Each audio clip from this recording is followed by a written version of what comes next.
The people in your organization, when they make choices about what to do and when to do it, the culture is driving that.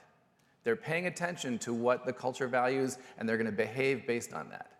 And so I heard you guys are in a competitive industry, maybe a little competition here. If you want to win in a competitive industry, you have to have your people doing exactly the right thing at exactly the right times. And if your culture is not consistent with driving that behavior, you've got a problem. So that's reason number one. And reason number two goes back to the book title, which is culture really matters to millennials. Okay, and I won't do the whole millennial talk today, but I will tell you there's 100 million of them. Okay, there's 100 million millennials. They're the largest generation in the history of the United States. That is where your talent is going to come from for a long, long time. And culture matters to them. It matters more than it did to old people like me. Okay, culture was, us on from Generation X, we were like, culture, whatever, I got a job, right?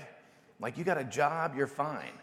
And I had a manager she came up to me, she said, my daughter, 25 years old, she came home today, still living at home. She said, Mom, I quit my job.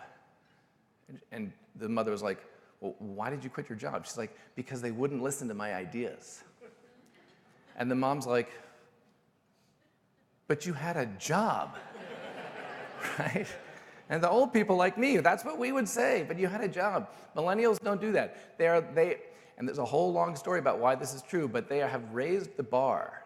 They are expecting more, not because they're an entitled generation, because they grew up with more. They grew up being able to do more. So when they show up at an organization, they want to know what it's like to work there.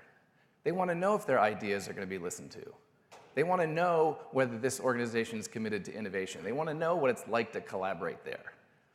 And we, old people, grew up not feeling like we had to figure all that out. And figuring all that out, that's what culture is about. And so that's what we're going to talk about.